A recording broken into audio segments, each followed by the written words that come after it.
Hello, welcome to this week's episode of the Rockstar Manifestors podcast. I am recording this live on my Blue Moon Manifestations Facebook page, and then it becomes a podcast. So you can watch in whatever manner or can, check it out in whatever way works best for you. And today I am talking to you about why, or three reasons why those who love us the most can sometimes be our biggest dream killers. And that is not a judgment or a criticism or anything malicious, just like the reason that that those who love us the most can be our biggest dream killers is also not malicious or malintended or anything along those lines. So I'm going to get into that today, along with the three reasons that I'm going to share with you. I'm also going to share a couple things that you can do to combat that or to minimize that, if you will, so that you don't put yourself in that situation. And when you notice it, when you experience it or become aware of it, then that's simply what it is. You become aware of it and you're like, oh, okay, it's okay. I don't have to worry about it. It's, I know, or I can get past this or deal with it or get through it, whatever comes up for you. So I want to make sure that I can see the comments for those of you who jump on live. So for those of you who are new, as well as those who are returning, hello, my name is Patty, and I specialize in helping you believe in your dreams and that they are possible, so that you then start showing up as the person who's already living them, so that then they have no choice but to manifest for you. So let's get into why, or not why, but three reasons why I believe that those who love us the most can be our biggest dream killers. So, hopefully, by the end of this episode, you will understand it and know that it really is not a criticism or judgment. It's simply an observation, and that merely becomes information. And then how we choose to process or use or what to do with that information becomes up to us. So, number one, our dreams don't match the vision or dreams that they have for us. And when I talk about, I guess I should back up just a little bit. When I talk about those who love us the most, that can be anybody. It can be family, it can be a partner, it can be siblings, it can be friends, it can be mentors. Um, I think I said coworkers, anyone that you have a relationship with that they love you. They love you platonically. They love you romantically. They love you from as part of your family. So this can apply to multiple or all of these situations. So, with this first one, our dreams don't match the vision or the dreams that they have for us. This most often, not exclusively, I don't think anything is 100% true across the board, but that often falls to our parents or grandparents or those that care for us. That type of relationship. It could be aunts and uncles, but somewhere along like a care. No, I was gonna say caretaker, but that's not true across the board either. But they don't are what we start to develop when we start identifying the dreams that we want, choices we want to make, career paths or life choices, partner choices. They have, those that love us have their own expectation or their own idea of what they want for us, what they think will be good for us, what will be most beneficial for us.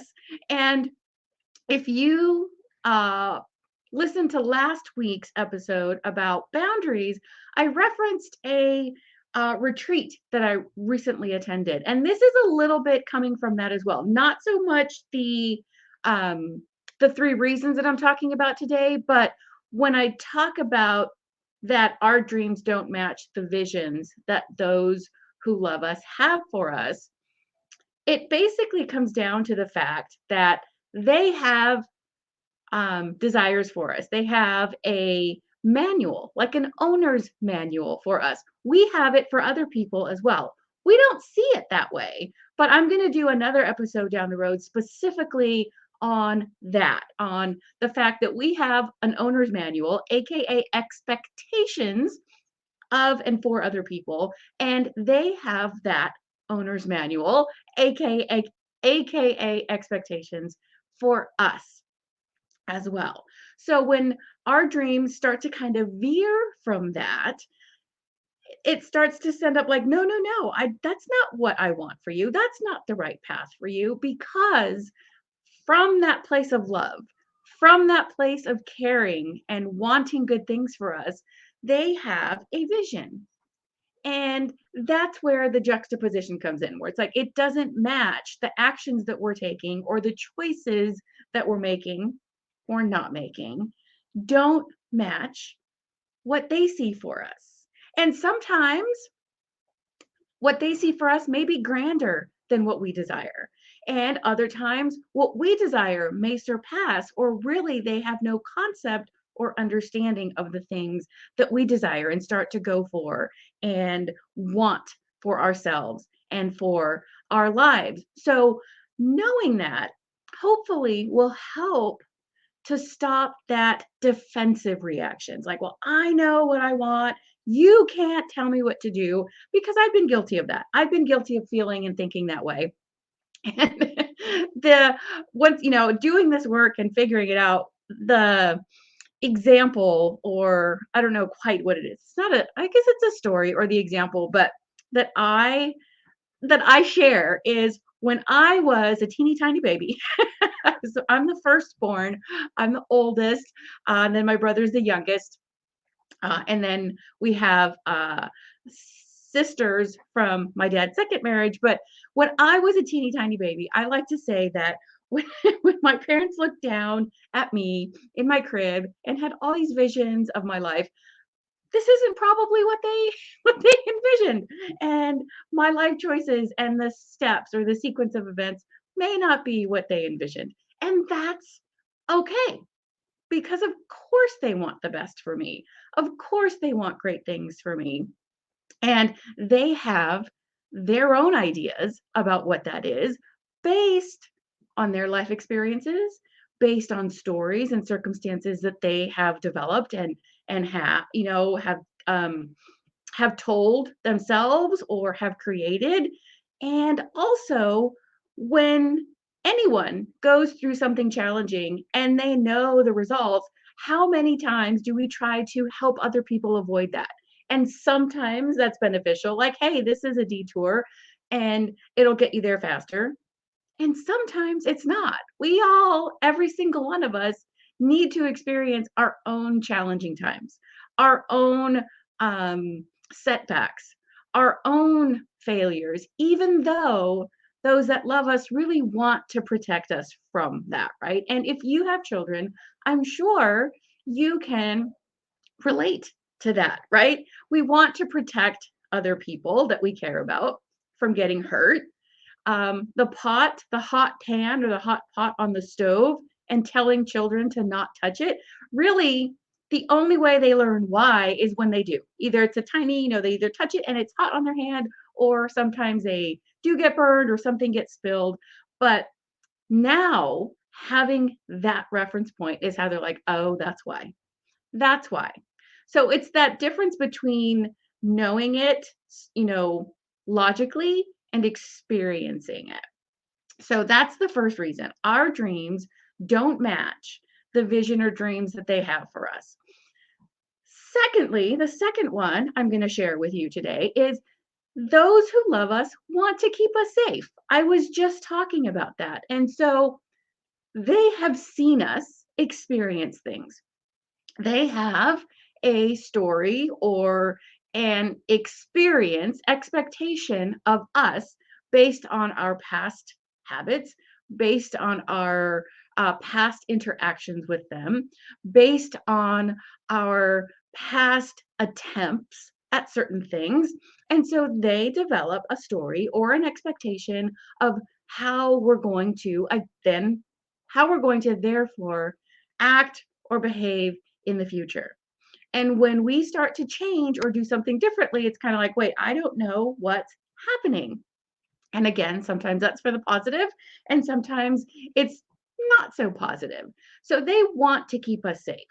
And if it's something that seems risky, like starting a business or, leaving school or traveling the world, that really is something they either don't understand or have a story that they have created or that has been passed down to them that says, oh, that's risky, avoid that, that's dangerous, stay safe, follow the safe path. Whereas for us, following the safe path, the perceived or told safe path feels can feel limiting, can feel constrictive, can feel boring, can feel, um, you know, there's no love for it there. It merely turns into going through the motions. But those who love us say, but you're safe and it's steady and it's reliable. So those are all good things, right? So, wanting us to be safe, wanting to keep us safe is the second of my reasons why those who love us the most can be the biggest dream killers. And again, so I'm just going down the list and then I'm going to touch on things to do to counterbalance that, things to do for yourself to have in your arsenal or how to navigate that for yourself. So the third one then is they don't believe us based on our old stories or prior experience that they have. They don't believe it's possible for us. They don't believe we can rise to the challenge. They don't believe we can successfully achieve that dream or that desire based on what we've done before or based on what we haven't done before. And when it starts to shift, when we start to do the work, when you start to do the work on yourself, and when I started to do the work on myself and show up differently, make different choices, then the dynamic starts to shift, but they haven't quite realized that yet, or they don't see the work, the foundational work, the rewriting the stories work that possibly we have done. They don't see that yet because that's like when you plant a seed and when we do the work of taking responsibility for our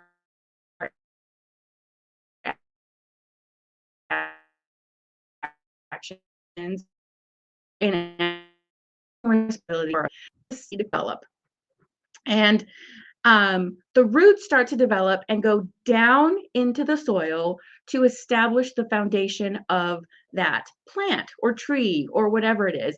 And then once the roots start to develop, then the little sprout goes up and moves the little pieces of dirt out of the way. And then it pops up over the surface of the soil. But that's the first thing that is seen outwardly. But inwardly and below the surface, this other work has been done. And when we start doing that for ourselves, like I said, that's not always visible or apparent to those looking from the outside. So, those are my three reasons. The first one being, let's see, where am I at? As a recap, three reasons why those who love us the most can be our biggest dream killers. Our dreams don't match the visions and dreams they have for us. They want to keep us safe and they don't believe us based on old stories and prior experiences. And neither one of those comes from, for the most part, a malicious place. They're not intentionally trying to kill our dreams or keep us from doing things that we like, but they want us to be safe. And so instead, of reacting like you have in the past, which then reemphasizes, reinforces the story or the belief they have about you. It's not up to us to expect them or want them to behave differently. It's up to us to behave differently. Start doing the things that we're going to do anyway towards our dreams. And then when they start seeing the results, they can then start to also rewrite their expectations. They can rewrite the story of the experiences that they have with us. But I think that battle, that conflict that a lot of us experience in this dynamic is that we want them to stop doubting us. We want them to start believing in us. We want them to just get on board, right? Or just believe in me. And they will once they see you doing things differently, once they see you achieving different results, once they see that, oh, that is the thing that lights her up. That is, look how successful she's being at it in whatever, measure of success that you're achieving, be it financial, be it you're happier, be it you're more inspired, be it you're healthier, whatever measure of success you start to then achieve and show what helps them start to rewrite the story.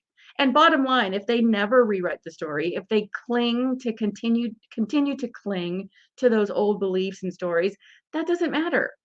That I think is often what we allow to hold us down as well. Because I did a live about this in the past about how we live down to others' expectations because, oh, well, they don't think I'm going to do it. They don't think I'm successful. And if we also believe that, our actions then support that story.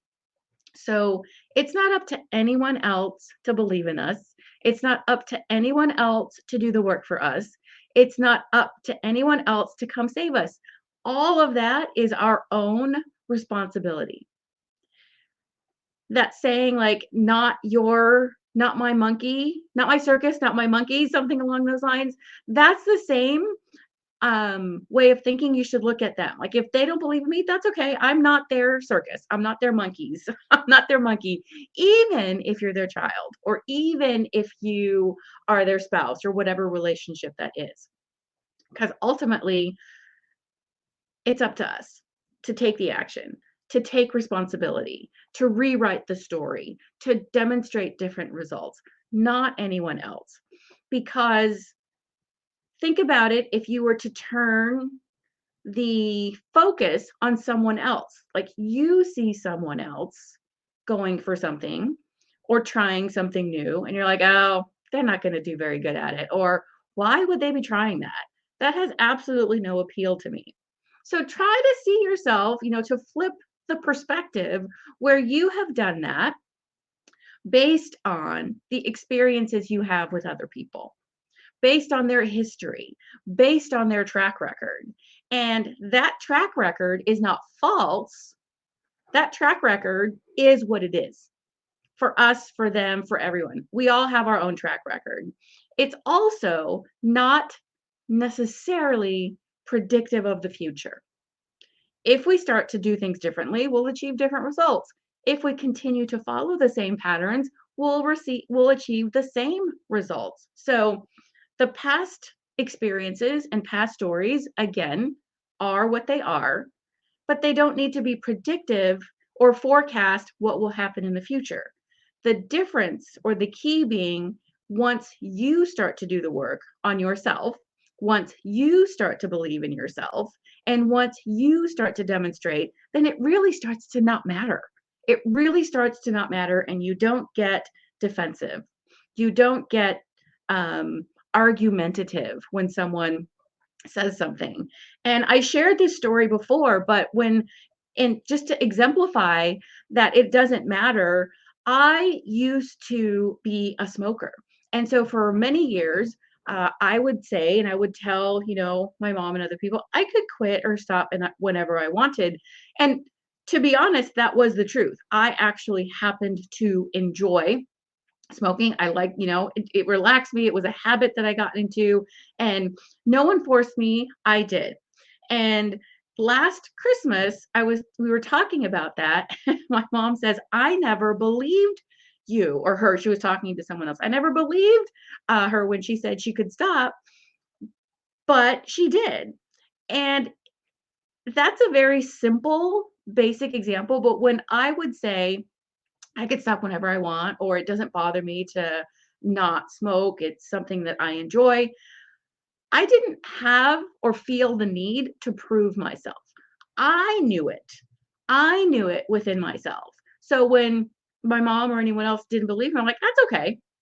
I didn't then go say, well, I'll do it just for spite, or I'll do it just to show you. No, it didn't matter.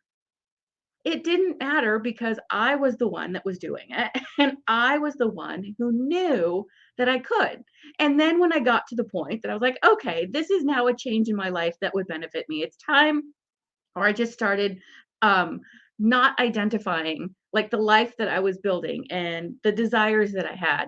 I was not did not longer match, no longer aligned with being a smoker. And so now I'm not.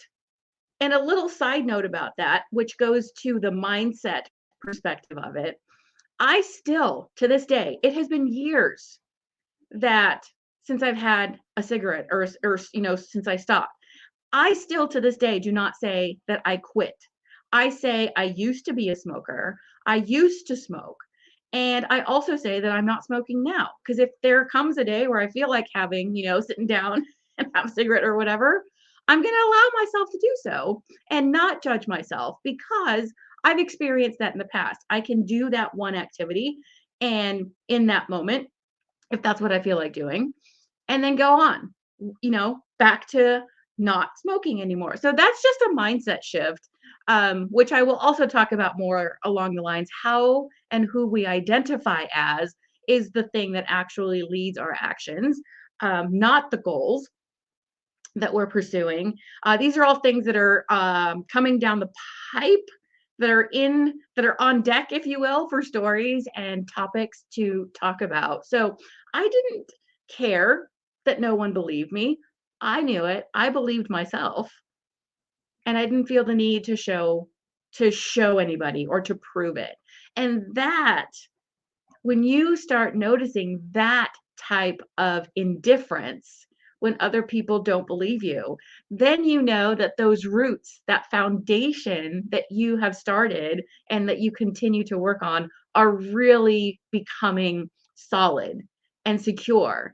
And yes, we're human beings, so we'll fluctuate and maybe fall back on old patterns from time to time, but that's okay. So, before I get too long on this, what are some things that you can do to help you through that part or to help you not react so defensively? One is if it's regardless of if it's something you tried before and didn't stick with or didn't succeed at, or this is something completely new, it doesn't matter. Keep it to yourself, at least at the beginning. Allow yourself to start visualizing and start feeling into that desired result, and allow yourself to um, develop who you're going to identify as that future version of yourself. Write about it all you want in your journal. Tell yourself the stories, tell yourself the dreams, because that's how you start planting those seeds of believability. Like I said at the beginning, I specialize in helping you believe in your dreams when you don't yet, or when you come up with them and they don't feel quite tangible. Writing about them in the present tense, or your desires, or your daydreams, and doodling about them, visualizing, listening to music that really helps you feel like anything is possible. These are all things I help people with or that I make available to people. And keep it to yourself for a while, because I'm sure, like me, you may have experienced being really excited about something and you tell your significant other, you tell your siblings, you tell your parents, whoever, and they're like, "Oh, really?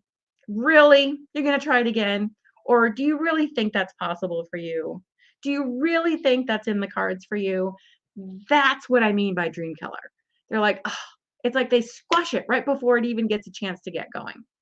So it's a case by case thing, but keeping it to yourself and letting it start to develop roots and start to become real for you is one way of avoiding that type of interaction. Secondly, find people that are doing the same thing, like-minded individuals. Like if you're trying to lose weight for health reasons, or if you're trying to eat healthier and you don't have a support system within your current circle, find like-minded people. Find your tribe, if you will. Find your tribe because those people are in it like you are. They have no preconceived stories about you, about your past failures or your past experiences. They're just going to start right from the get go cheering you on, supporting you, saying, like, I know what it feels like to have people say they don't believe in you. You will have those shared experiences. And the beauty of finding a tribe of like minded people or groups is that there's going to be some people that are ahead of you by a lot, some people that are just a little bit ahead of you, some people that are right at the same point that you are, and some people that are not as far along as you. There's this whole dynamic. So you can always look up or look forward to someone as inspiration when you start seeing people achieve their goals, and you start saying, hey, that's showing me that I can do it. That's showing me that it's possible. Let me really celebrate with them so that I can use that as continued inspiration and motivation. So find your tribe of whatever it is. If you want to start a business or if you've started a business, find a like-minded, find a business group, find a business community, find a business meetup that you can start attending meetings for, be it virtually or in person. Find your tribe. Start learning about the things that you're working towards or that you have a dream of. And doing that is that step that the universe sees, oh, she's learning about that. She's really getting, putting some effort into that. Let me bring some people into her world or her experience that can help her or that lead her to the next thing or that support her. So start wherever you are. If it's not feasible for you to start taking action right now, or you're not really sure what it looks like, or you're not really sure what your dream entails, start learning about it. Then start taking action in whatever the more you take those actions and the more that you start building those, strengthening those roots and those foundations, you will start showing up as that person. You will start taking action as that person. And you can test yourself. You can gauge how far you've come, whether you feel ready to tell people or when you hear people, say that's not for you, and you're like, okay. And if you still react, like that's still triggering and you react to it, that's okay too. That's merely information saying that there's some more building up of the foundations and roots that need to be done. But it doesn't detract from where you've already are, because awareness is where it starts. A lot of it's like, I am aware that that person irritates me and that when they don't believe me, it triggers me and all these things happen. I'm not going to talk about it yet. Or you know, it's not the same across the board. So that's why I don't like to say do things in this order, because everybody is on their own journey and going at their own pace. So those are the two main things. Three. I just didn't really distinguish the third one. Keep it to yourself. Find your tribe, like-minded people, and start acting as that person or start learning about the thing. Start doing something that makes it real, tangible, and believable. And it's a process. If you don't believe it's possible, that's okay. If you have the dream, know, even if you don't believe it, know in the back of your head that it is possible. The work is believing it and starting to identify as the person who has that dream. And that's what I help with. That's what I help with in helping you show up as that person. Start taking action as that person. Start identifying who you truly are, based on many number of things. So if this intrigues you, or this is like, yes, I need to find my tribe, one of the places I recommend that you start is the tribe of moon manifesting rock stars. It is my free Facebook group, and I do lives in there, and there are people in there that are supportive, that are 100% magical and badass, and that is a tribe that you can join. And so, depending on where you're watching or listening to this, I will put the link to the group. It's a Facebook group, it's a free community. I do lives in there at least a couple times a month. And like I said, there's amazing people in there. So, that is a tribe. That is one step you can take today, whether you're listening to this right away or you're listening to this in the future. Find the tribe of moon manifesting rock stars at the links wherever you're consuming this, and start attracting more and more of the people that will support you. There's also going to be workshops that I share along the way. So this is what I love to do: share and help you believe and help you start showing up in the world as that rock star. I like to say, living the life that you desire, whatever it is that is, whatever it is that that looks like for you. So, the last thing before I head out, I will say, if you think anyone will benefit from this or enjoy this type of information, share it on out, again, on whatever platform you're watching or listening to this. Share it on out, type their name in the comments if that's appropriate, and share the goodness. So I will be back next Wednesday for the live recording, and the podcast episode is up by Friday. So I record it live on Wednesday, and then by Friday, 2 days later, the podcast is posted and available, as well as on YouTube. So that is what I have for you guys today. So don't take it personally. Don't judge those, because they do love us. They want what's best for us. And more often than not, they're not intentionally killing our dreams. They just want what's best for us based on their perspective and their experiences. So send love to them. Say it's okay. And also know it's okay to keep your dreams to yourself for a bit while you let them marinate. So I would love to know your thoughts, an aha moment, or anything along those lines, if you feel like sharing. And I will see you guys soon. Take care. Have a good one.